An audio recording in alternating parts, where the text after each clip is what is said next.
Bismillahirrahmanirrahim. Hamdan wa syukran lillah alladzi an'amana bi ni'matil imani wal Islam. 33 materi, 3 perkara yang wajib dipelajari. 1. Dalil akibat mentaati dan menentang Rasul. Syekh Muhammad bin Abdul Wahhab berkata, wa dalilu qauluhu ta'ala, a'udzubillahi minasyaitonir rajim, inna arsalna ilaikum rasulan syahidan alaikum kama arsalna ila fir'auna rasula fa'asa fir'auna rasula fa'akhadnahu akhdan wabila. Pertama, dalilnya adalah firman Allah, sesungguhnya kami telah mengutus kepada kalian seorang rasul sebagai saksi atas kalian, sebagaimana kami telah mengutus seorang rasul kepada Fir'aun. Lalu Fir'aun menentangnya, maka kami siksa ia dengan siksaan yang seberat-beratnya. Al-Muzammil ayat 15 sampai ayat yang ke-16.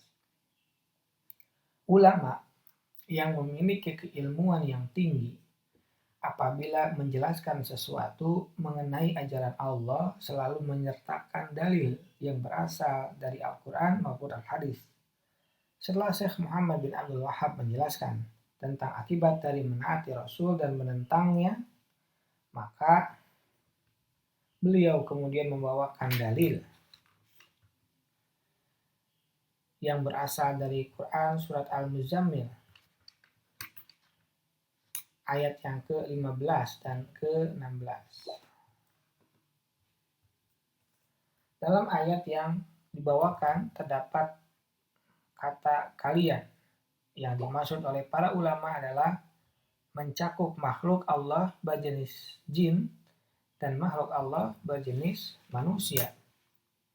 Allah berfirman bahwa Rasul akan menjadi saksi bagi kalian, sebagaimana dijelaskan para ulama bahwa yang dimaksud adalah bahwa Rasul tersebut akan menjadi saksi di sisi Allah di hari kiamat, bahwa beliau telah menyampaikan wahyu dari Allah, sehingga tidak seorang pun berkata, kami tidak tahu bahwa kami ini makhluk. Kami tidak tahu apa kewajiban kami. Kami tidak tahu mana yang halal dan mana yang haram. Karena Rasul telah menyampaikan kepada umatnya semuanya. Melalui ayat ini, beliau ingin menjelaskan bahwa Allah pernah mengingatkan orang-orang musyrikin Arab bahwa diutusnya Nabi Muhammad SAW bukanlah hal yang baru, karena sebelumnya diutusnya beliau Shallallahu Alaihi Wasallam, Allah telah mengutus Nabi Musa kepada Fir'aun.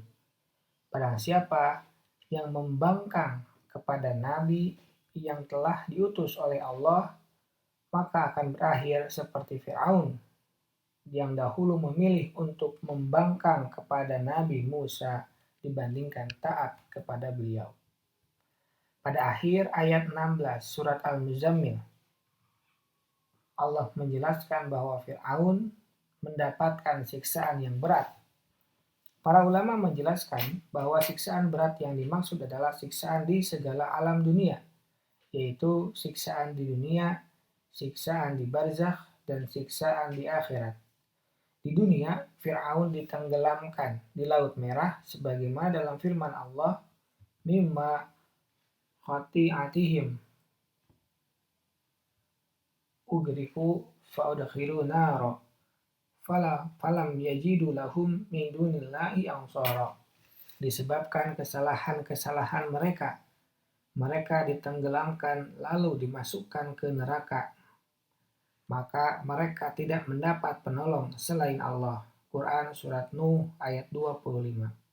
Di barzakh akan diperlihatkan neraka pada pagi dan petang hari, sedangkan di akhirat akan mendapatkan azab yang keras sebagaimana firman Allah, An-naru yu'raduna 'alaiha ghuduwwan wa 'ashiyyan wa yauma taqumus sa'ah udkhilul ali fir'auna asyaddal 'adzab. Kepada mereka diperlihatkan neraka pada pagi dan petang, dan pada hari terjadinya kiamat. Lalu kepada malaikat diperintahkan, masukkanlah Fir'aun dan kaumnya ke dalam azab yang sangat keras. Ghafir ayat 46. Hal ini lebih meyakinkan kepada kita apabila kita memilih untuk tidak taat kepada Nabi Muhammad SAW, memungkinkan kita sengsara di dunia, alam barzakh dan akhirat sebagaimana yang dialami oleh Fir'aun, bahkan bisa lebih karena yang didurhakai adalah Rasul yang paling mulia, sehingga karena hidup hanya sekali, maka pilihan untuk berusaha semaksimal mungkin untuk taat kepada Nabi Muhammad SAW adalah pilihan yang paling tepat.